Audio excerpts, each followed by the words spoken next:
break is over. Board members can come back to their seats.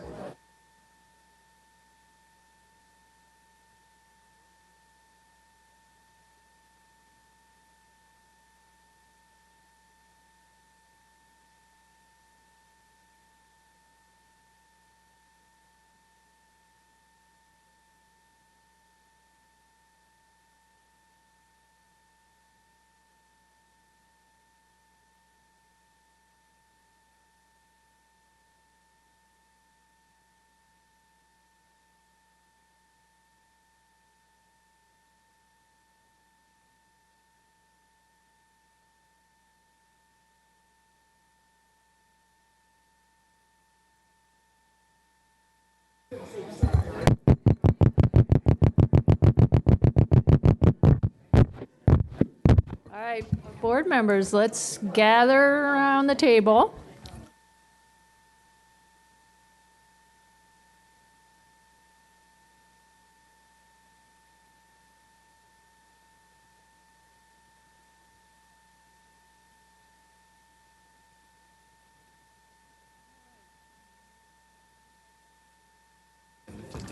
Okay, let's go ahead and kick off the next part of our work session, strategic planning update.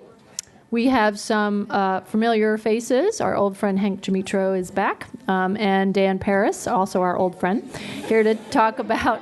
emphasis on old. Where we are now. He's getting old. Okay, all right, take it away.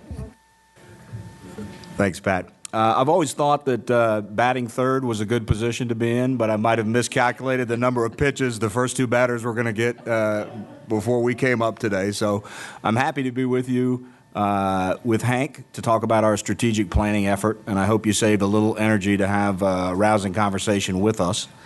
Our mission today is really to cover two components under phase one of our planning initiative, and I'll just kind of back it up for you so we remember that our proposal included three phases of the work. The first phase was to determine the relative position of the district.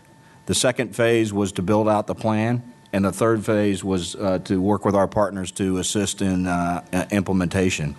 So in the first phase, which we've already completed a number of steps, ECRA's done individual board interviews. We've done focus groups across the 8 clusters. We did 3 community meetings at the same time. We have worked with ECRA to move some data in their direction, and we'll continue to do that. Our partners helped us to facilitate a focus group amongst the LT members. So we've made substantial progress in that direction, and we have a couple more steps to finish off to get us in good shape for phase one. So the two questions that we wanted to engage today with you, one is to take a brief revisit to our position on the mission, vision, and beliefs, which I'll let Hank handle. And then we also wanted to let you have a pre-look at the design for the instrument that we want to send out to the community, which is set up for May 5th or thereabouts, and we're gearing ourselves up to partner to make sure that we do that well. And we wanted to make sure that we were collecting the information that you would need. So I'm happy to turn it over to Hank to begin our conversation around those 2 points. Great. Well, thank you for the opportunity to come back and work with you again. The belief, mission, and vision was a document that you revisited about a year ago and had some discussion about your beliefs, your mission, and your vision. And we just wanted to take this opportunity before we move forward with the community survey to make sure that the beliefs are the way that you want them, the mission particularly is the way that you want it, and the vision is the way that you want it from the discussion that you had before, because one of the pieces of feedback that Gina received in the individual meetings with board members was a couple of people thought maybe there needed to be some work on revisiting those issues.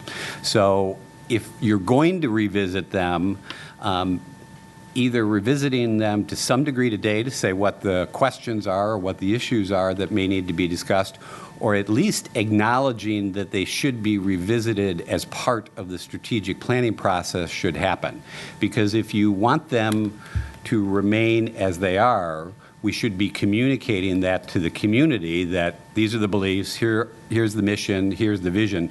We do have one question on the survey right now about the mission, and do you agree with it, to see how your community feels about the mission statement and any thoughts that they want to give you feedback on. But if you want some feedback on the beliefs, the mission, and the vision, we should make sure that we're incorporating that into the survey that's going to go out on May 5th. So we just wanted to give you one more opportunity to touch base on this topic to see if there's more to do on these 3 items and if they should be a more detailed part of the survey instrument. Okay, any takers? Yes, Ms. Darren Kofax. So, Hank, these recommendations to look at these came from some of our colleagues here on the table. They felt that there should be an updated look at them. Gina shared with me that a couple of board members said, should we be looking at the beliefs, mission, and vision as part of this process? Or should we just affirm where we are with them? Okay. I would say I do feel that even though they were originally developed by a different board, that we took ownership by taking time in retreats and other work sessions, refining them to call them our own. So my advocacy would be that they are reflective of this current board's structure. I believe that they should be taken out to the community as such because I believe they are reflective of what we like. And of course, if any refinements come from there, if there's something that the community feels or the public feels that we're missing, I think we would be amiable to looking at them back then. So obviously, by my comments, I was not one of those board members that felt we as a board needed to look at them prior to taking them out to the community. Thank you. Ms. McLaughlin? One of the things that I'm looking at here that I just have a concern based on what we have discussed as a board over the last several years is the mental health and well-being of our students. And as I read the beliefs, mission, and vision, I'm not sure where it's captured.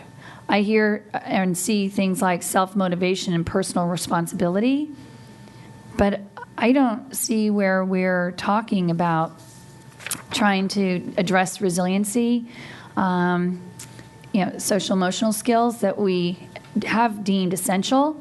And in fact, we have essential life skills as our goal number 2. But that is a concern that I have. I'm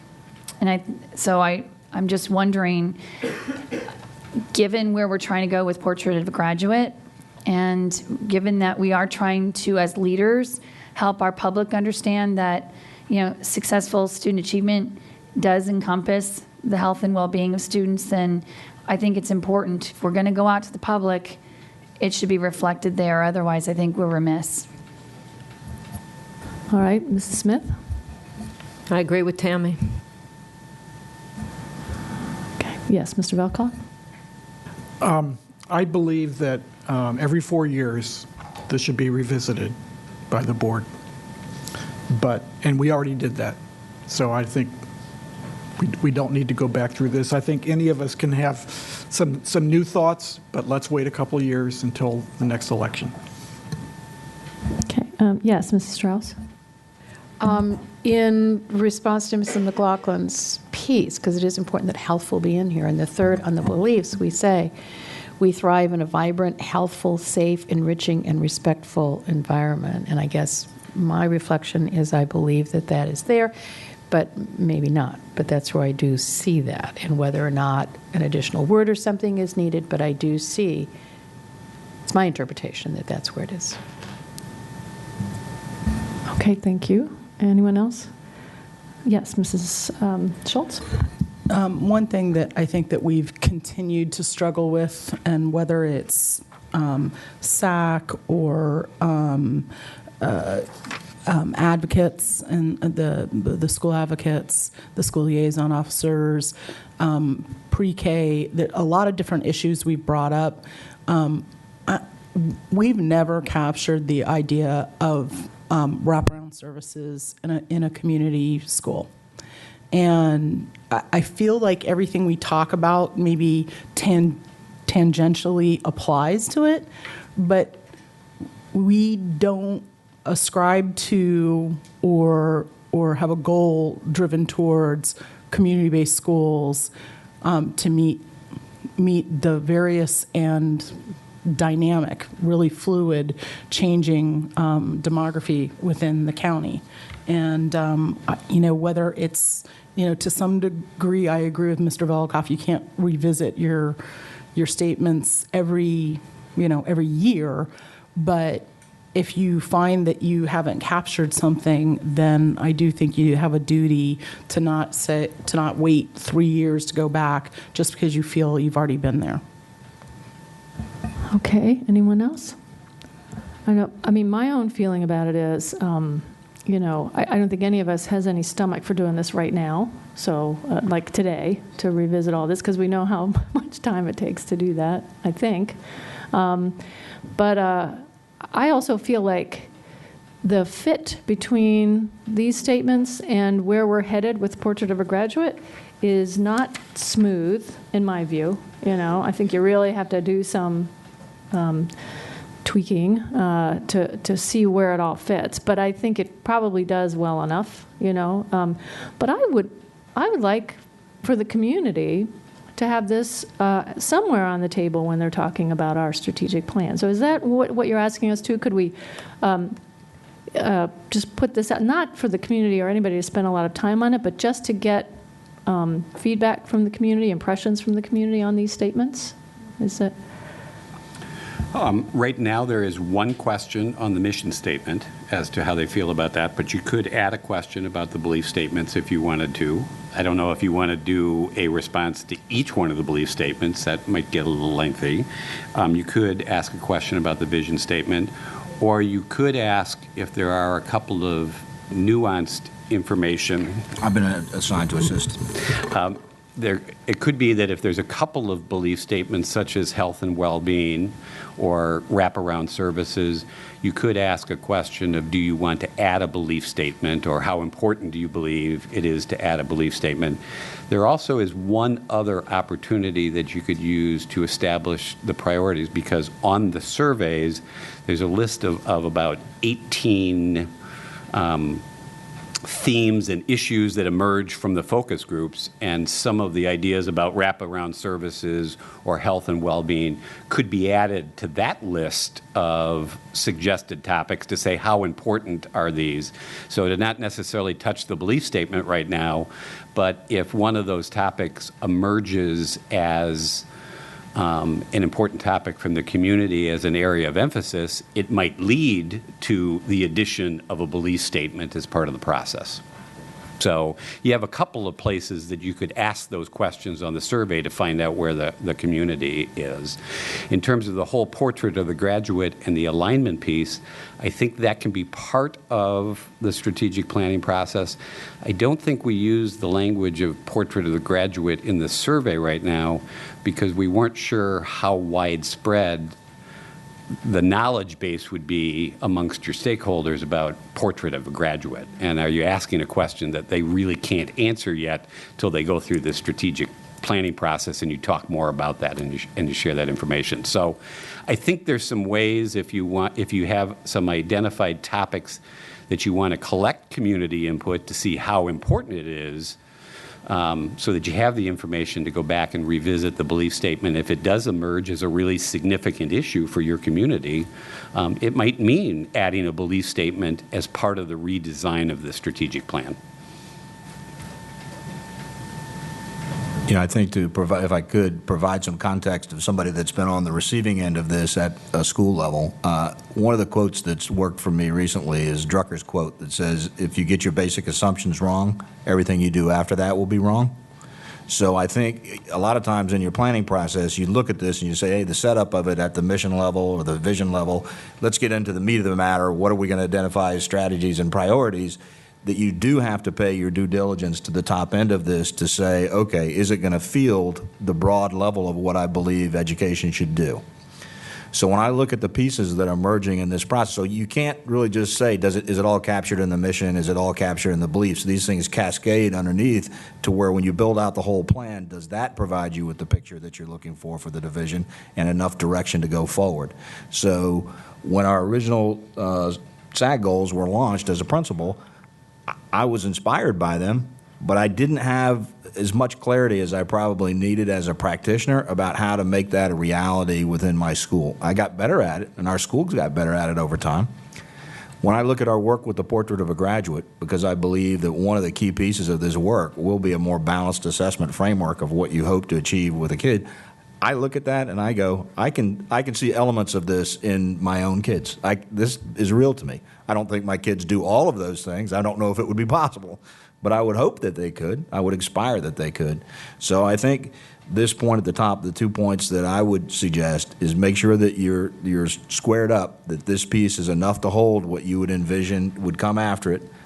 Understand that the pieces that cascade within it are really going to paint the whole picture. And I think that would give us the starting point that we need. So then right now, we have going out on the survey, just the mission statement is what you're saying. Okay. How do people feel about adding the others, the beliefs and vision on the survey, and just sort of asking a general question like about them? Kathy? I think it's too much. I don't support. I think the mission statement's easy for people to look at. I do think the beliefs came from us working together to talk about what we believed in. So I'm fine with just the mission statement. Yes, Ms. Evans? I think it's too much to ask people just one question about. It's it's got so many elements in it. I would welcome adding a question on the survey about student wellness, though, if that's one way to get at that. So I think we could do it that way rather than having the entire thing and having people comment on it. Okay, so the suggestion that we ask a question, do you believe that student wellness is a fundamental belief or value for our school system?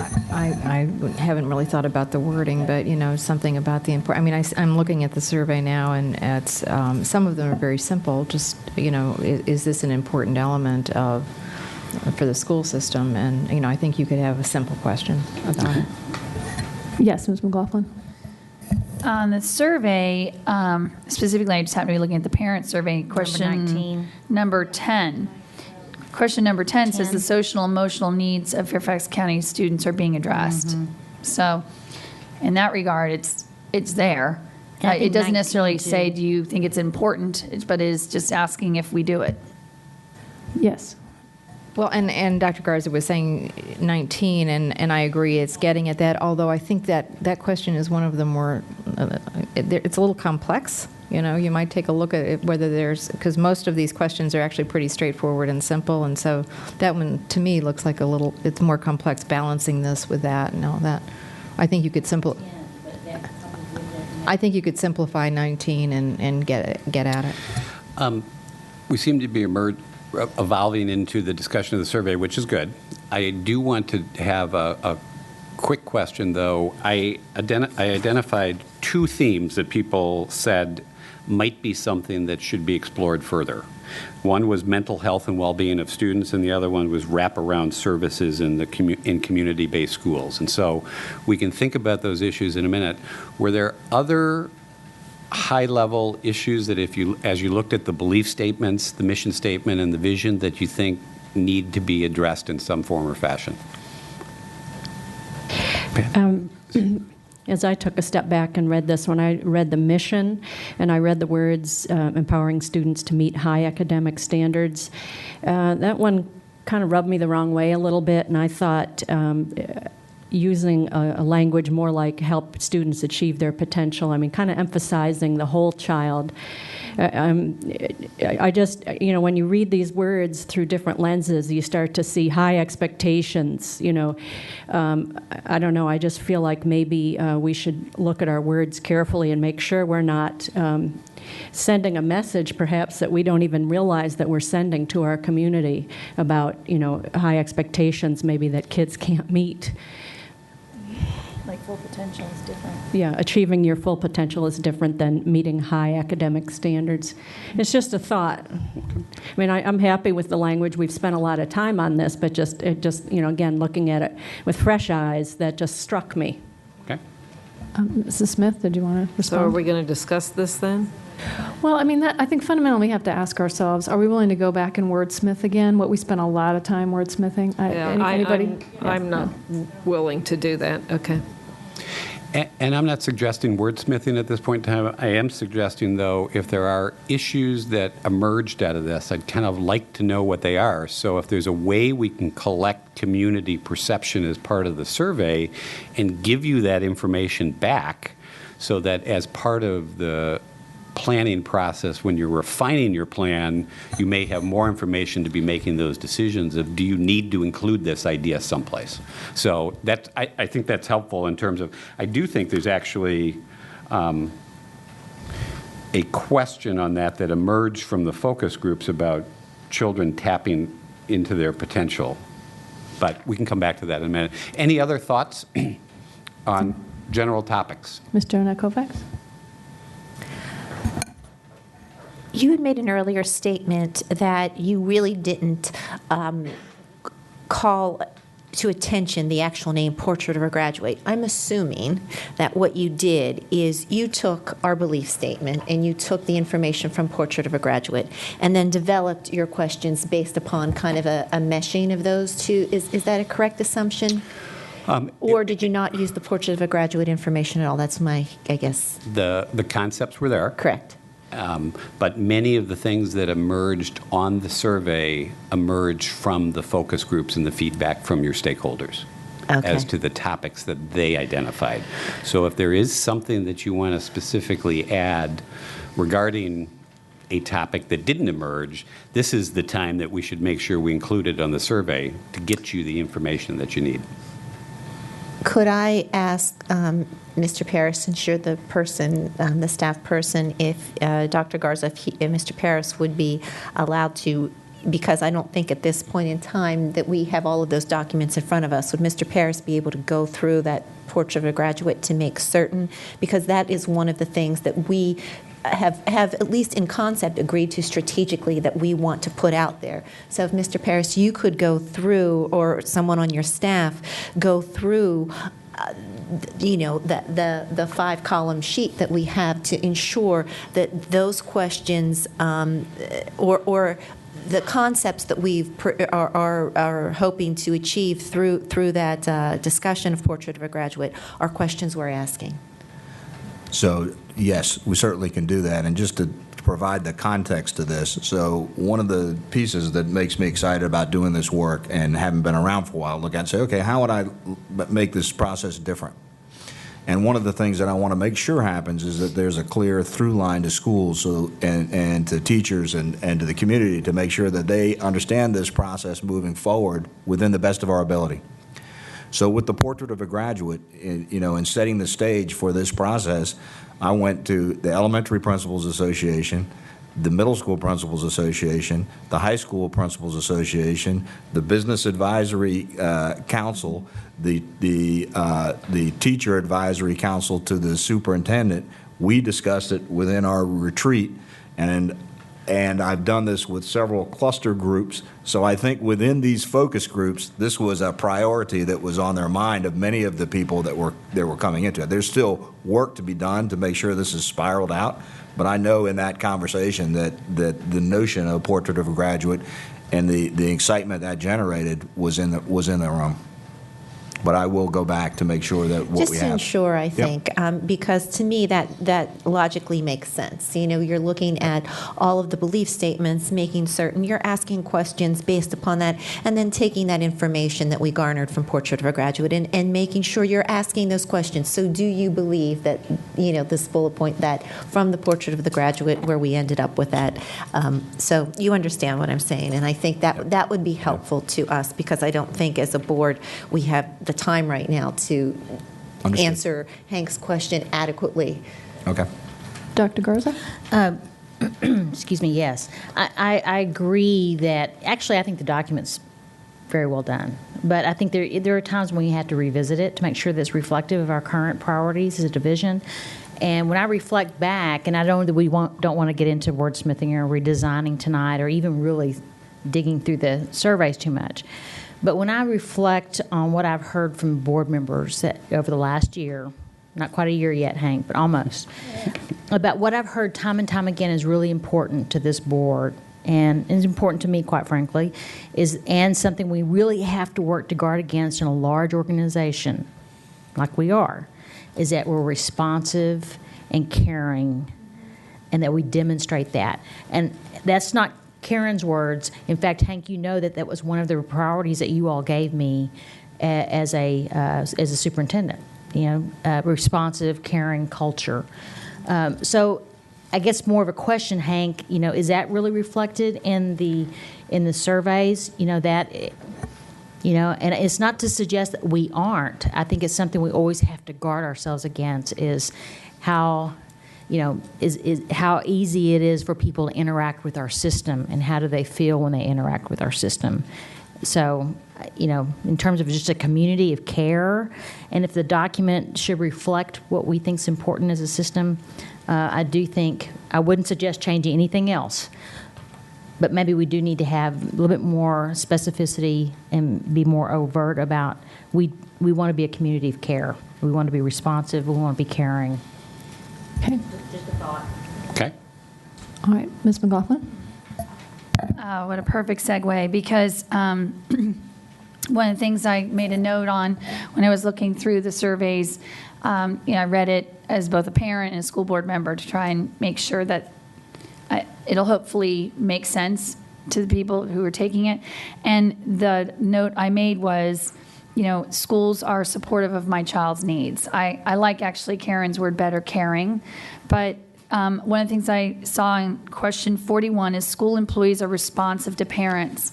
And I think even if you just inserted the word responsive and caring, you know, or is it that you want to separate them out because you can be responsive but not necessarily demonstrate being supportive or caring.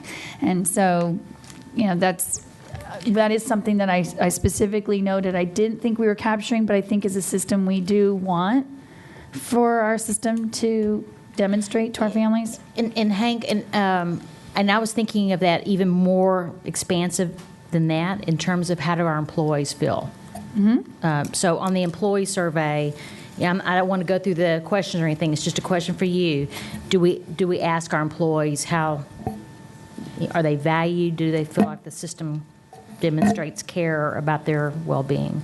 So it's not, you know, it's all of those things, all components of our system.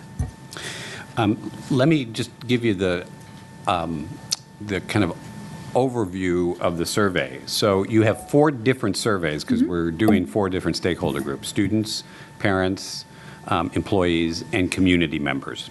So if you look at part 1, that's the question about the mission statement. That's the same on all 4 surveys of that FCPS provides high-quality education is kind of a generic overview. And then what do you think about the mission statement? How much do you agree with it, and any additional thoughts? Part 2 are the same on all the surveys as well, in terms of all of the satisfaction issues of FCPS provides quality programs and curriculum, teachers provide quality instruction, teachers use technology. So they're kind of an assessment of the current state of affairs.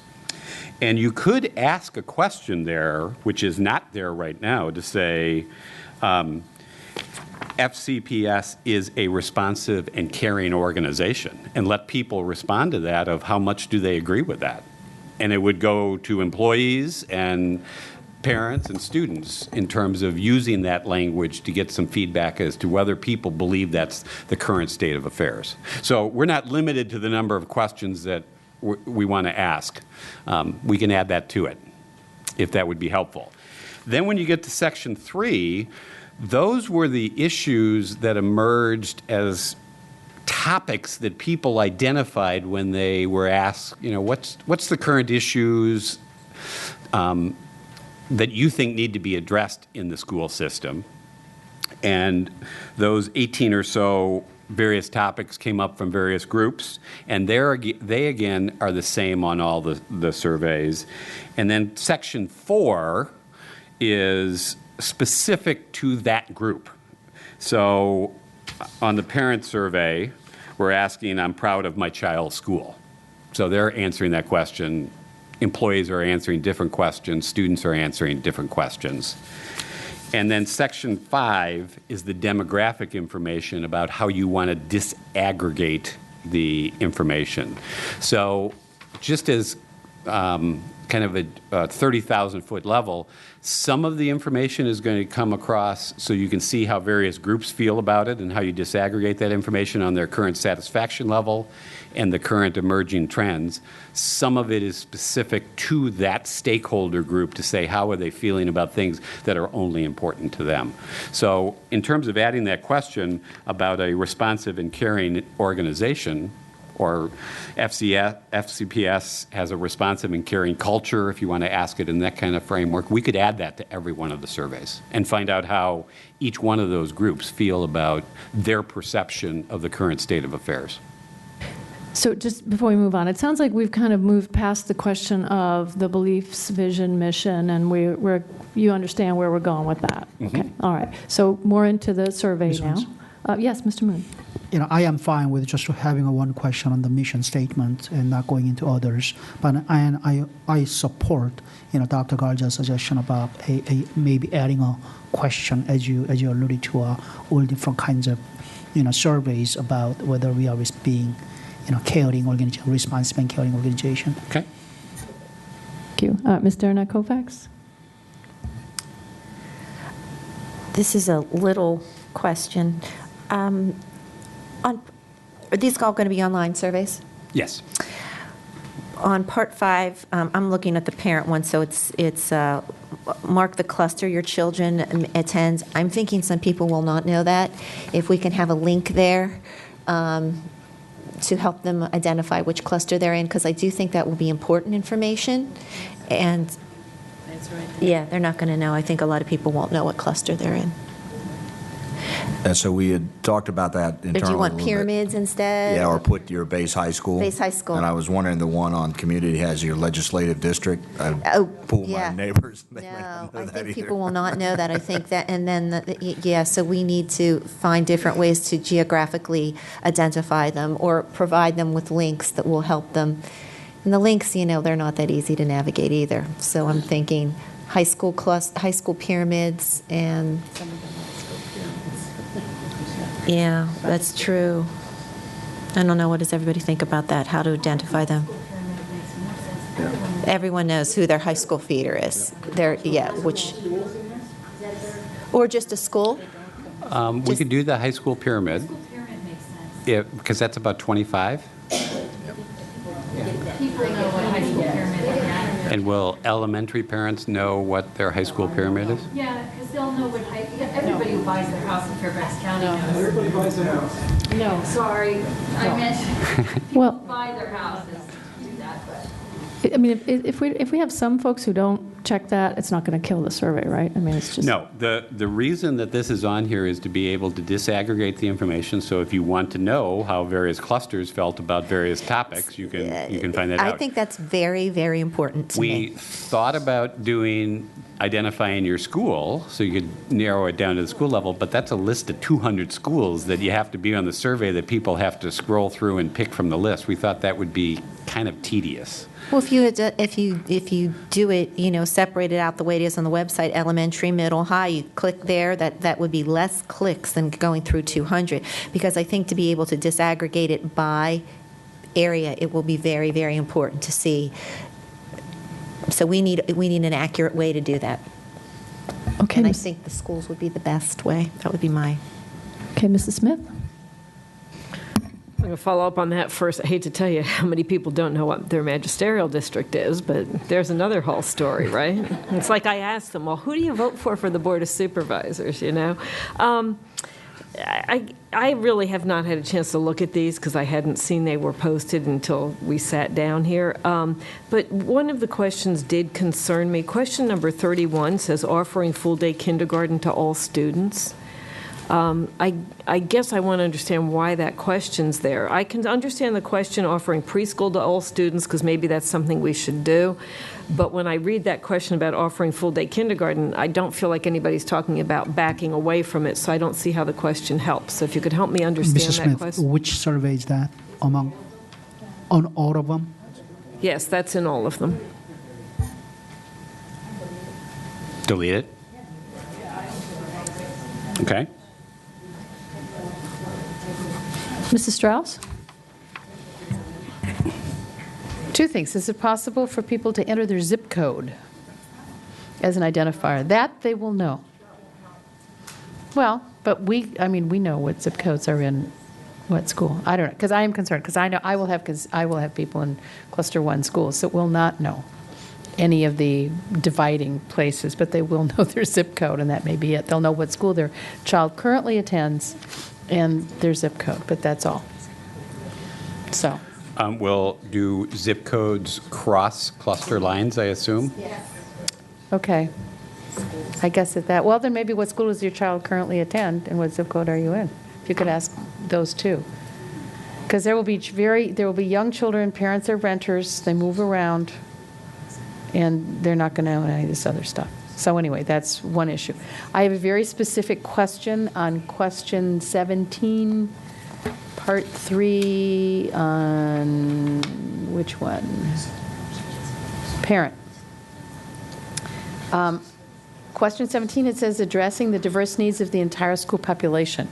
That when I first read it, I thought, how would I be able to answer that? Because you have diverse needs, usually means individual needs or subgroups.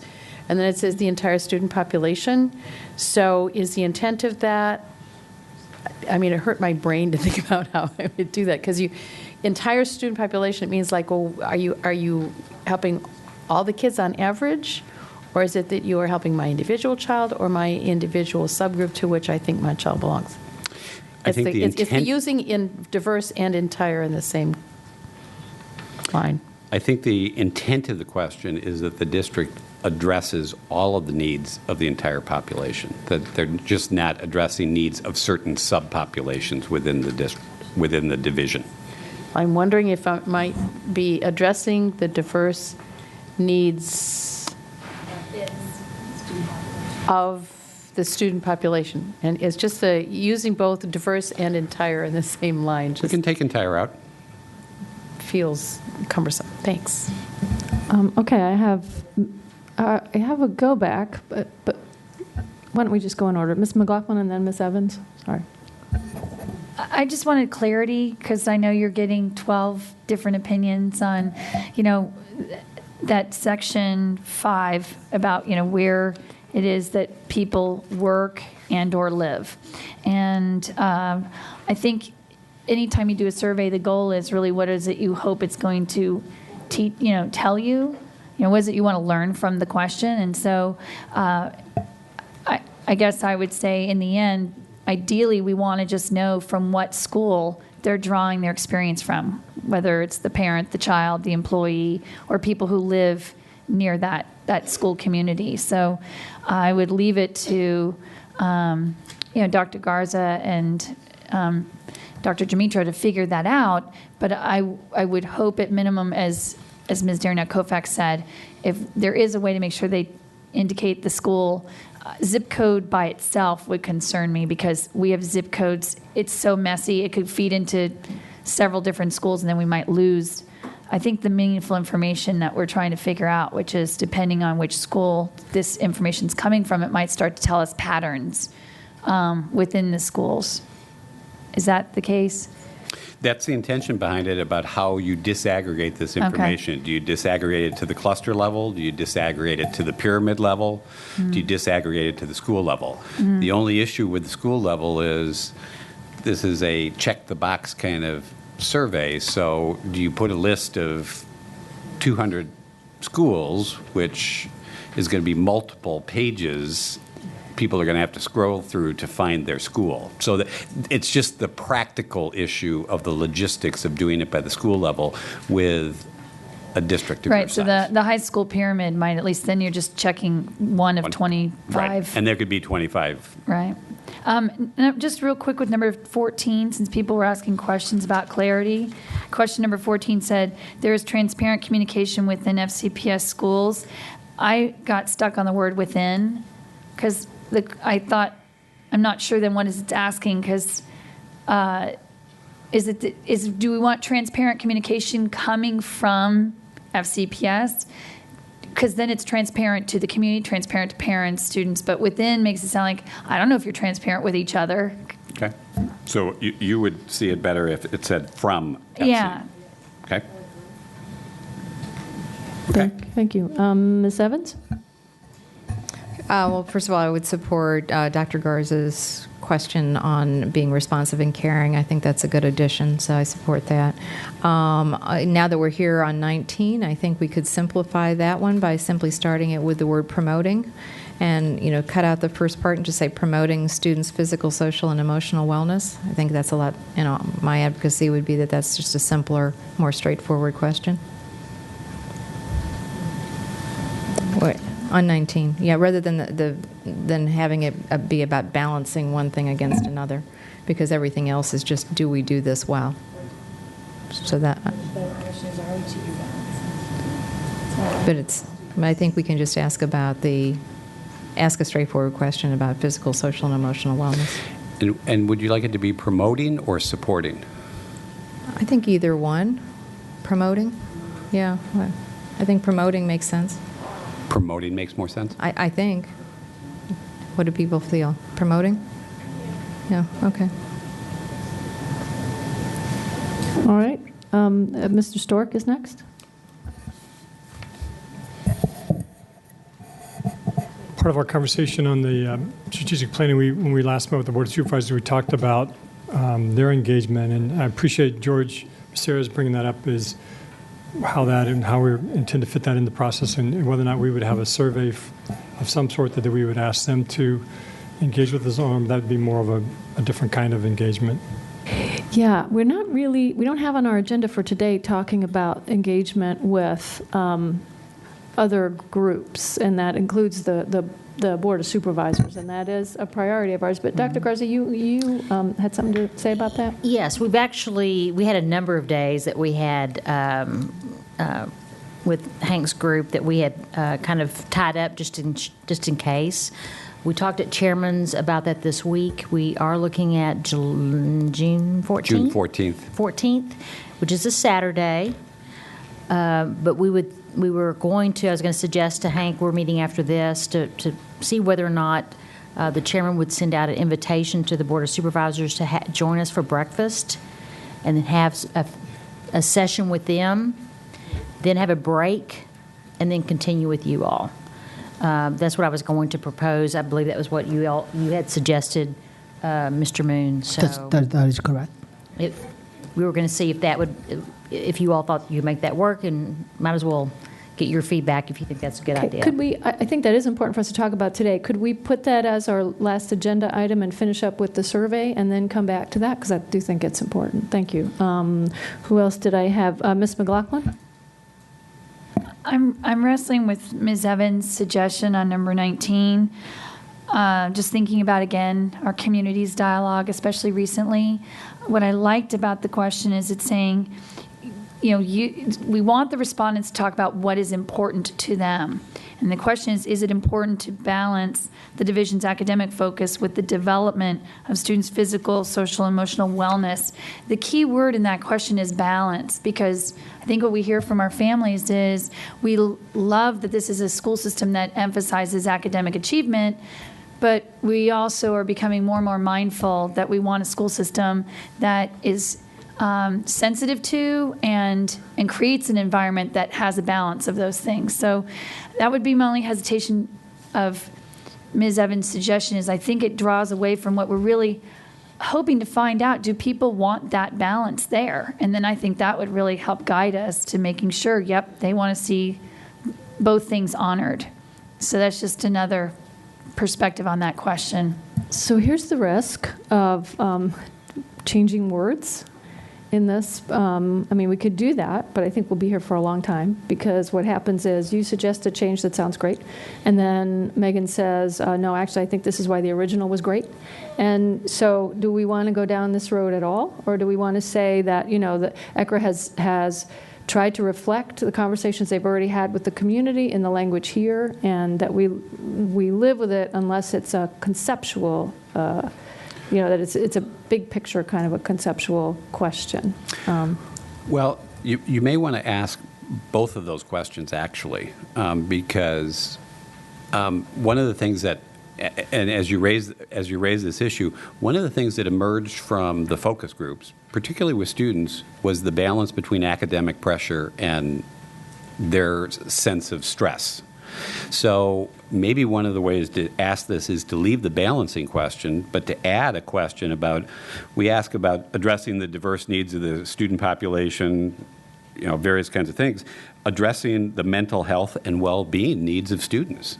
And should that receive greater emphasis in the organization, so that it gets at that topic on a standalone level, but it also addresses the topic on the balance question between how do you find the appropriate question. So adding something is not necessarily difficult at this point in time, and I'd rather get it done now, because one of the time constraints that we are under is we'd like to get this out on May 5th.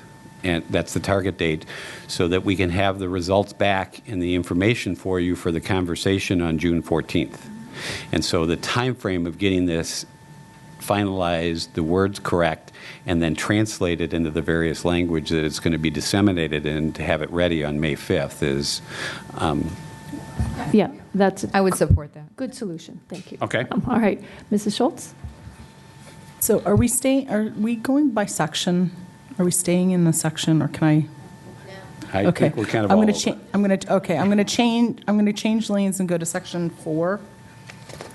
Okay. On which survey? That one. So I don't know, as a parent, I don't know what that means. And as a parent of children in conceivably 3 different schools, if they didn't go to a secondary school, I don't know how to answer that if I don't feel the same about each school. So I don't even really know actually what that is supposed to measure. The 36. I'm proud of my children's school. It's a right, and I don't even know what proud means. What does that mean? I'm not sure. You know, does that mean? I don't know. I don't know. It's such a. Well, that is yeah, and so I struggle with that as in terms of what are we measuring. I mean, measuring pride, and what does that meaningfully give us back? What if we find out people aren't proud? Well, what does that mean? What do we do? Well, if they're not happy, then let's ask them. I am happy with my children's school. I mean, that's an entirely clear statement. Well, satisfied, I think, has a pejorative sound to it, So if something else could be said there that is more clear of what is it that we're trying to get to and what is it that we want to understand as a takeaway. And then the struggle, too, is for any of these, what do we do? Do we have parents fill multiple... how do we address children in multiple schools? Because there may be, and in my case there is, a vastly different set of data that applies to one school than does another. And well, you do have the option on question 44 to expand on your responses. or on question 39, to please expand on your rating as to why you said that. So there is an open-ended statement that somebody could add in that response to say, I checked that as a 3 because I'm really happy with one child's school, but somewhat unhappy with another child's school. So there is a place for a person in that situation to provide an explanation if they choose to do that. Whether they'll know to do that. I think the simplification, and I'm assuming that these are going to be translated into other languages. Yes. Happy with a child's school is something that is simple to understand. I think proud of it may not translate well. It doesn't. So I'm just, I'll yield to the majority, but I'm just saying I think that is a nebulous phrase that I don't think at the end, regardless of where the responses wind up, gives us very much to work with. Am I happy with my child's school? Am I not happy with my child's school? That's pretty clear. This is getting at the school level information. So if you're comfortable with that. So happy with instead of proud of? There was no particular reason why they chose proud, just came out. Okay. Anyone else? Yes, Ms. Reed? Still on the survey? Yeah, but not a specific question. I guess it's what isn't here versus what is. Is that okay? Mm-hmm. Go for it. Okay. And again, I guess I'm taking a step back and just making sure that we're all thinking about this the same way. Because as I'm listening to the discussion, it sounds an awful lot like a satisfaction survey, like, a user survey. And so I'm trying to work backwards almost and say, why would we ask that question? What information would it yield that will help us develop a strategic plan? Right, so that, and maybe that's inherent in the work here, but I'm not sure, for example, that we've ever even asked the questions like, do people agree with our achievement goals, academics, essential life skills, responsibility to the community? I mean, just at a very basic level. Do people know that those are the 3? I would guess probably not. And I don't know, maybe some people think this is crazy, but I'm just wondering whether that would be an affirmation of direction. In other words, we spend time talking about being good environmental stewards, learning to self-advocate, all these things.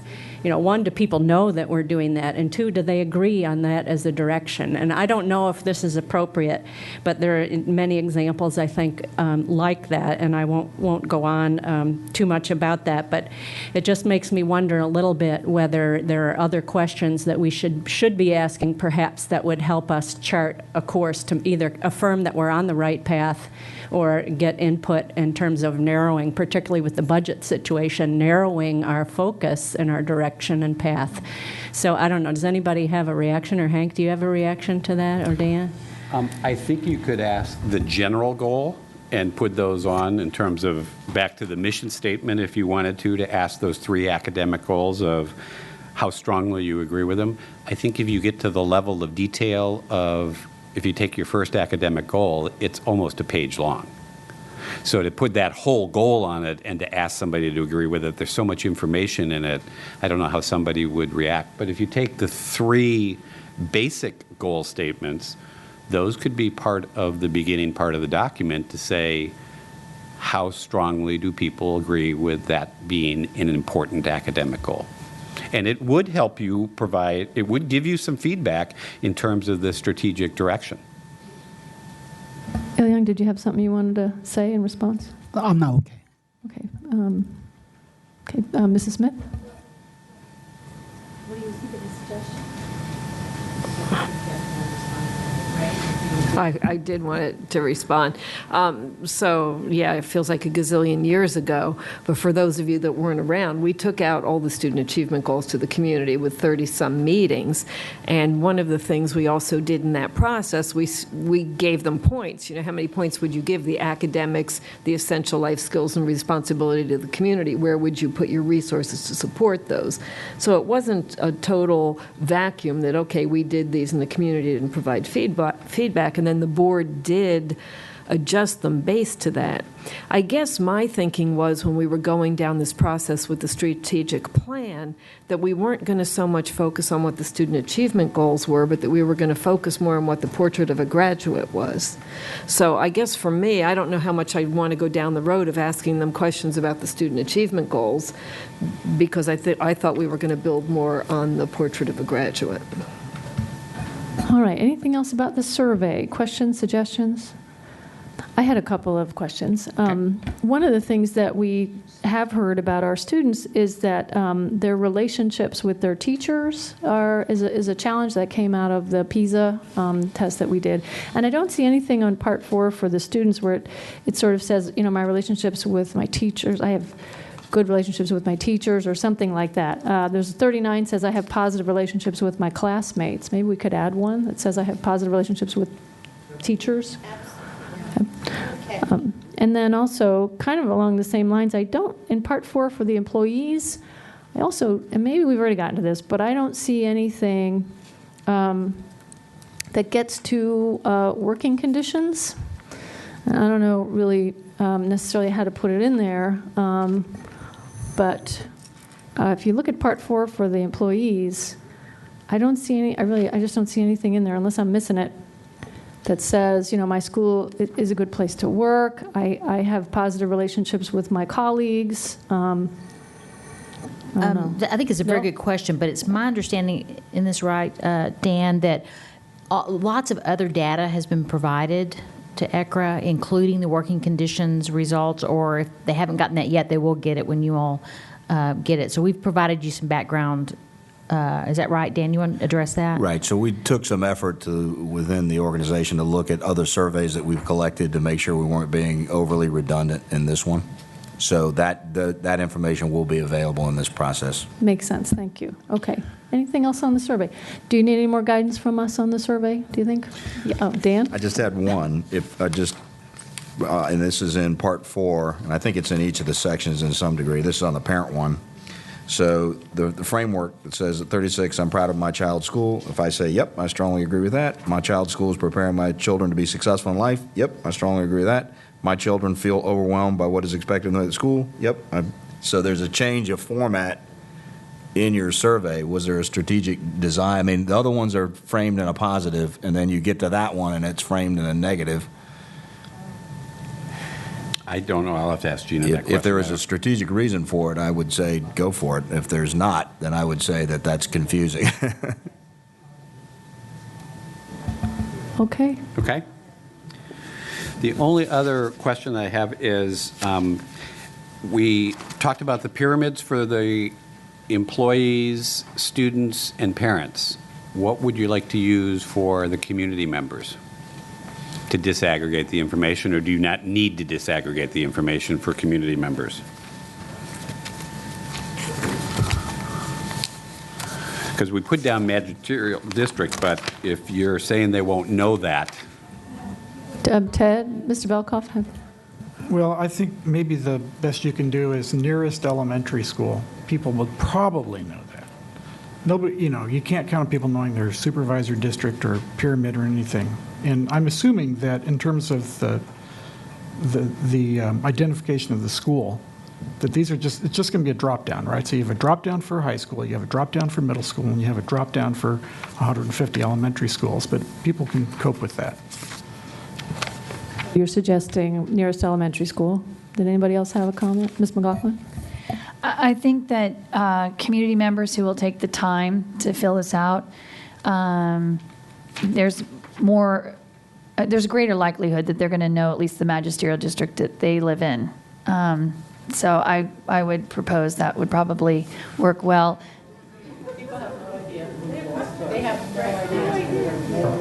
Well, I will say that I worry about the nearest elementary school just because of the 150. So then I would say Could do nearest high school, maybe. the nearest high school.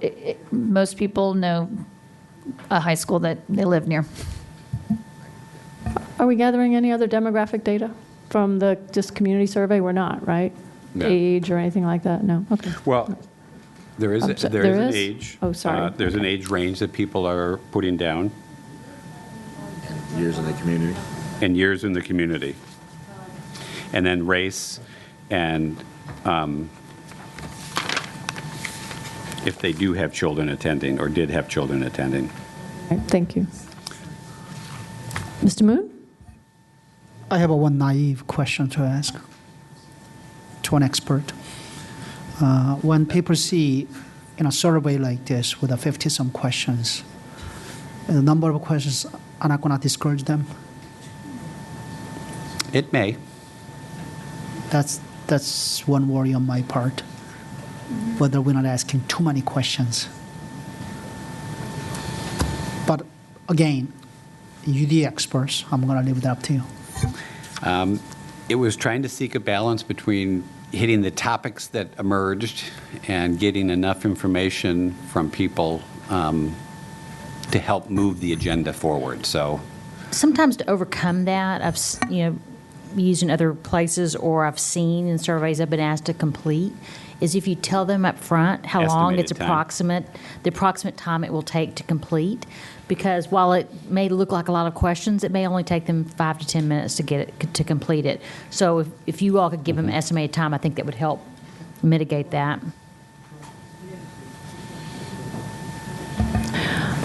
Okay, any last thoughts on this survey? Ms. McLaughlin?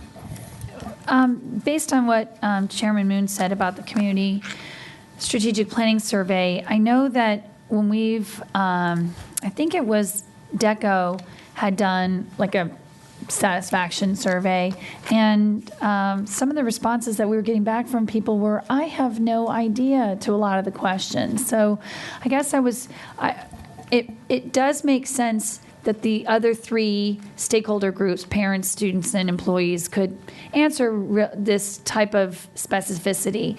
But I'm wondering if it wouldn't, I'm wondering if there would be a value and a benefit if this one were more macro level. And I'm channeling Patty Reed again right now. What matters to a community stakeholder who doesn't necessarily have children in the schools anymore is going to be different than the stakeholders who are in our schools, on a daily basis for direct services. So that would be my only thinking, is that we might think that the specificity they're going to give us, they might even just start guessing or just giving us 3s, and it may not give us the value add and the return on their time and our gleaning information from it. So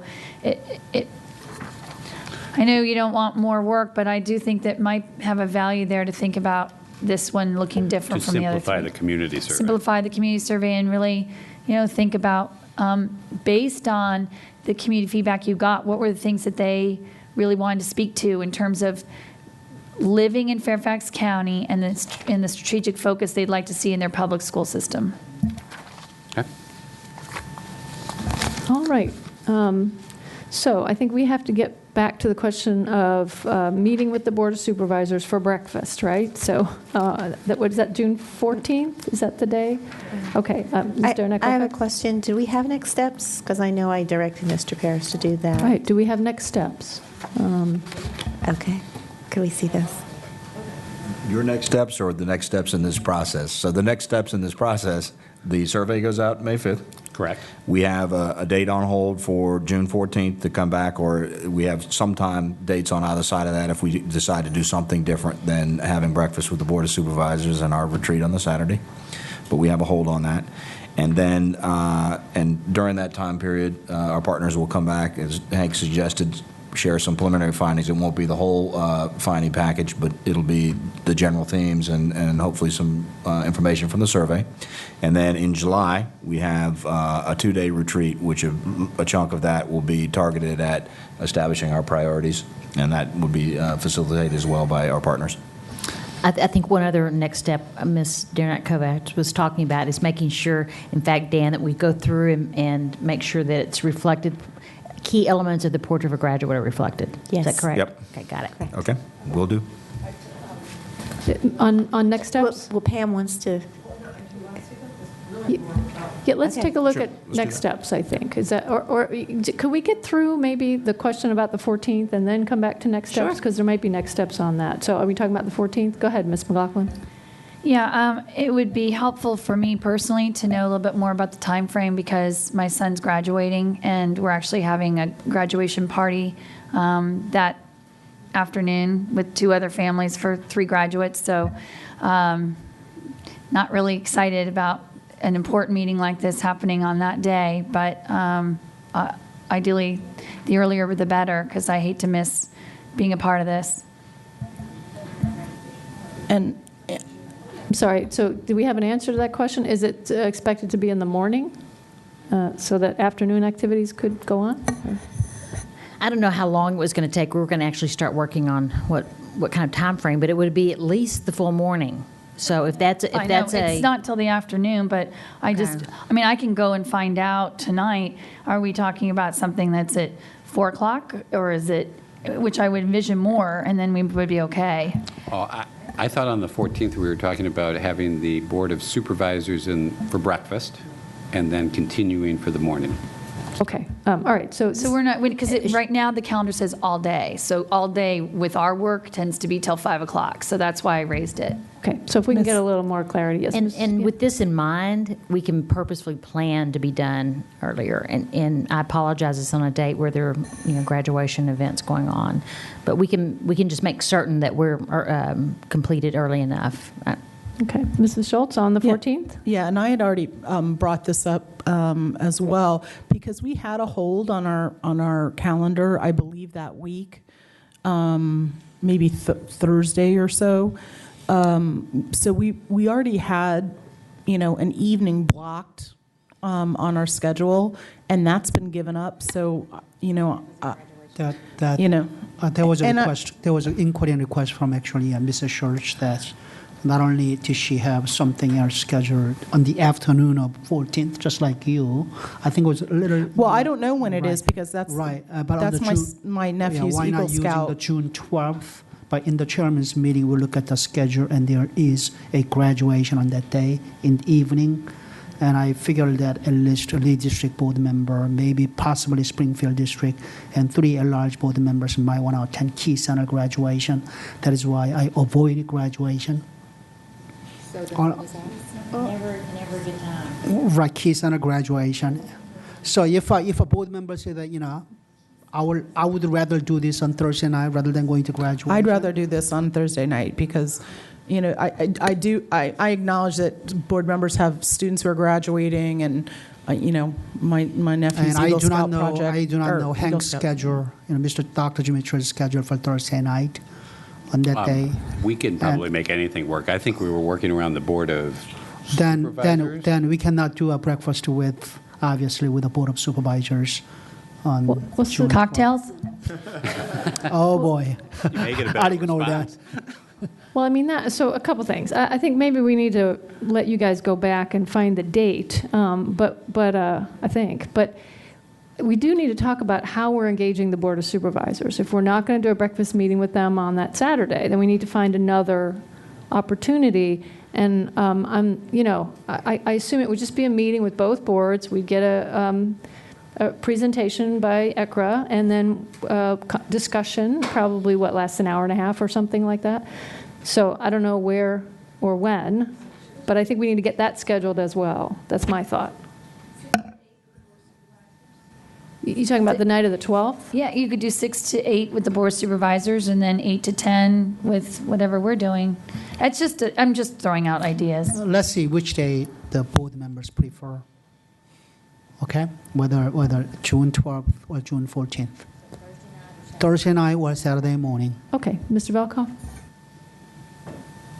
If I may, I'm going to say this as respectfully as I can, but we are elected and we've made choices, and some of the choices that we are expected to make sometimes are going to conflict with our own personal family interests. And, I think if we have to schedule around everyone's individual family needs, I don't know how we're going to get anything done. And I have made decisions in the past to not participate in some things that I certainly would have liked to go to, but I made a personal judgment that it was my responsibility as a board member to be here and not at some other event that I wanted to be at. So I'm a little I'm not really happy with the direction that we're going. I mean, we can't plan around 12 people's family schedules. Besides, I think it's a simple task deciding between those two dates. So let's decide on the date. We don't need to argue on this one. You want us to decide right now? Let's decide on right now. Okay, so either Saturday because morning I thought, until about I 1. thought I thought that Saturday would be a more prudent choice between those two dates, but I could be wrong. Okay. I was going to say, let's let Mr. Moon go back and make the decision and take all the heat, but okay, we'll make a decision now. So we've got either Thursday evening, starting at 6 and going late till 10. There's already a hold for that night, okay. Starting at 5 and going till, okay. So, and we're trying to fit in an hour and a half meeting with the Board of Supervisors and then cocktails, right? And then our conversation.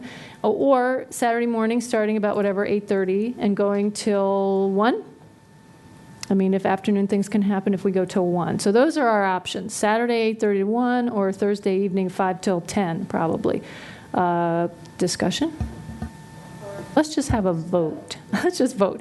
Okay. If you, go ahead. I do think, I appreciate that Mr. Velkoff was trying to be polite, but I have to say, it's really hard to have a colleague question any one of us as elected officials that our children's graduation event is suddenly you owe it to the public, and so how dare you not honor your... Ms. McLaughlin, if I could, I know, we don't really need to go there, I don't think. So, show of hands, how many people prefer, and you can only vote once, how many people prefer... I was about to say, what if you don't care? Then don't vote, I guess. Yeah. How many people prefer Thursday evening? 1, 2, 3, 4, 5, 6. 6 for Thursday evening, Saturday morning. Huh. All right. 1, 2. Thursday evening, we'll do it. Okay. So, but now, don't we have to make sure that the supervisors can make it? Would have to ask. And if they cannot, we need an alternate plan for meeting with them, right? I think it's going to be somewhat similar, right? We're going to have some that could make it on Thursday night, some that would prefer Saturday. So I think probably the chairman just sends them an invitation. And they have to come here, Mr. Moon. Yes. Of course. Okay, all I would like to get out of this is some understanding of how we're moving forward to include the Board of Supervisors. I think it's important that we do that. And we can't just say, oh, they can't make it on Thursday night, therefore we're not doing it. That's all I'm saying. So who do we assign to this, Mr. Stork? I would just ask somebody to be assigned to it and we move on, because I realize it's going to be multiple options and iterations, and in the end, that may not be the one we end up with anyway. So, okay, Mr. Chair, I think that's your job then.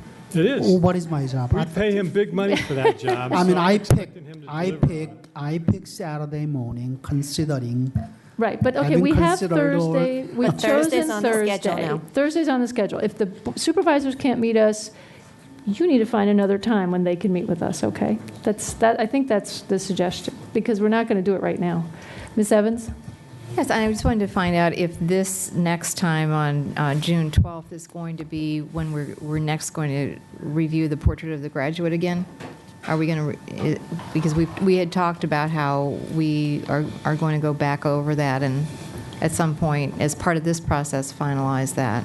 I wouldn't think that would be the time, although we do need to schedule that because we'll have our ECRA consultants there. So we probably could do that without them. Okay. And that way we can really focus their time on the other work that's already planned. So maybe but your point's well taken. I think probably maybe prior to that would be a good time for us to revisit. Oh, all right. So I think the main reason for the June meeting is to share the results of the survey and what we've learned so far, to give you some time to process that information before we discuss the plan in July. So the idea is to have enough information shared and enough time for you to think about what that information is, so that the July discussion is as productive as possible.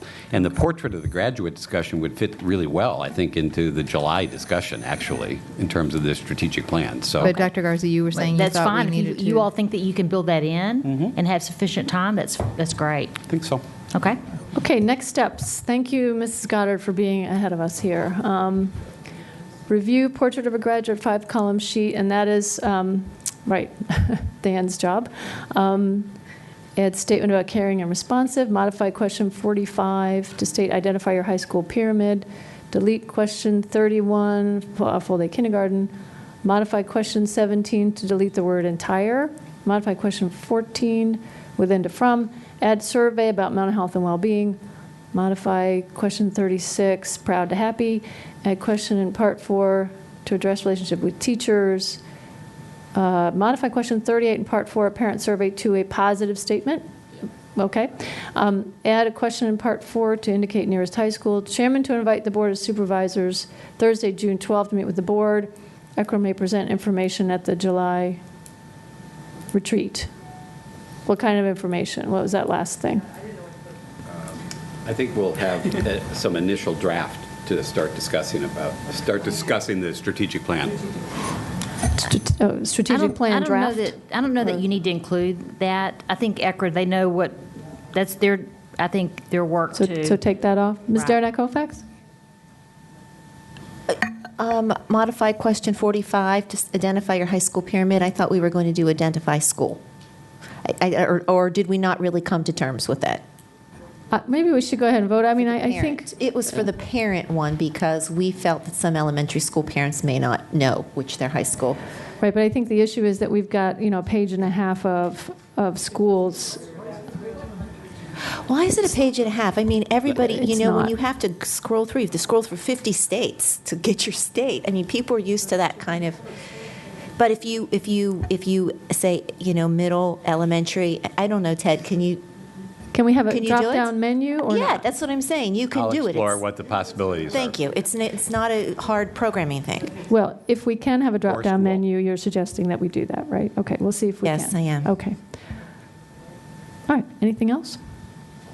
I guess I would like a next step there that says if the Board of Supervisors can't make it on the 12th, we continue to find a time to work with them, to meet with them, okay? Okay, I'll find June 14th. Joking. Mrs. Reed, did you say? I just wonder whether we wanted to add the question about the student achievement goals, 1, 2, 3, whether people felt that was worth confirming that. Thumb up, thumb down, do we need that in the survey? What do people think? What is that? Confirming that those are the 3 goal academics, life skills, and responsibility to the community. Confirm their support for it? Yes. Their support for Yes. it, their agreement. Both. That they know that those are the goals and that they support them. They won't know it till we tell it to them. Right. I don't know. Is it worth asking or not? I'm just wondering in terms of strategic direction. If they say, oh, you shouldn't be teaching them, responsibility to the community, then maybe that's a direction. I don't know. I'm not prepared to add any more questions. No. So we don't need it? I think that will come out in the process, right? Is get the feedback from the community. I think then you all, based upon what we find out, you all will be able to be in a position to determine whether or not those goals need to change as a result. So I think it'll come up in the natural flow of the work. Do you not agree with that, Hank? I think so. I think it will. Yeah, I'm having trouble connecting the dots a little bit, but I'll trust you. Okay. Ms. Evans? Do we need to reference the portrait of the graduate, or is that just understood that we're doing it? In the survey? Not in, oh no, I'm not talking about the survey. I mean the ongoing conversation that we now said we're going to do in July. I think what was referred to as the June 12th meeting, the Thursday night meeting, that you all were going to build in some time to have us go back over the portrait of a graduate to see if there's any other modifications that need to be made. We'll after the Board of Supervisors, if that not works. Anything else? All right, well, thank you all once again. Thank you. Okay. Okay, thank you. We'll take just a 5-minute break before the next one.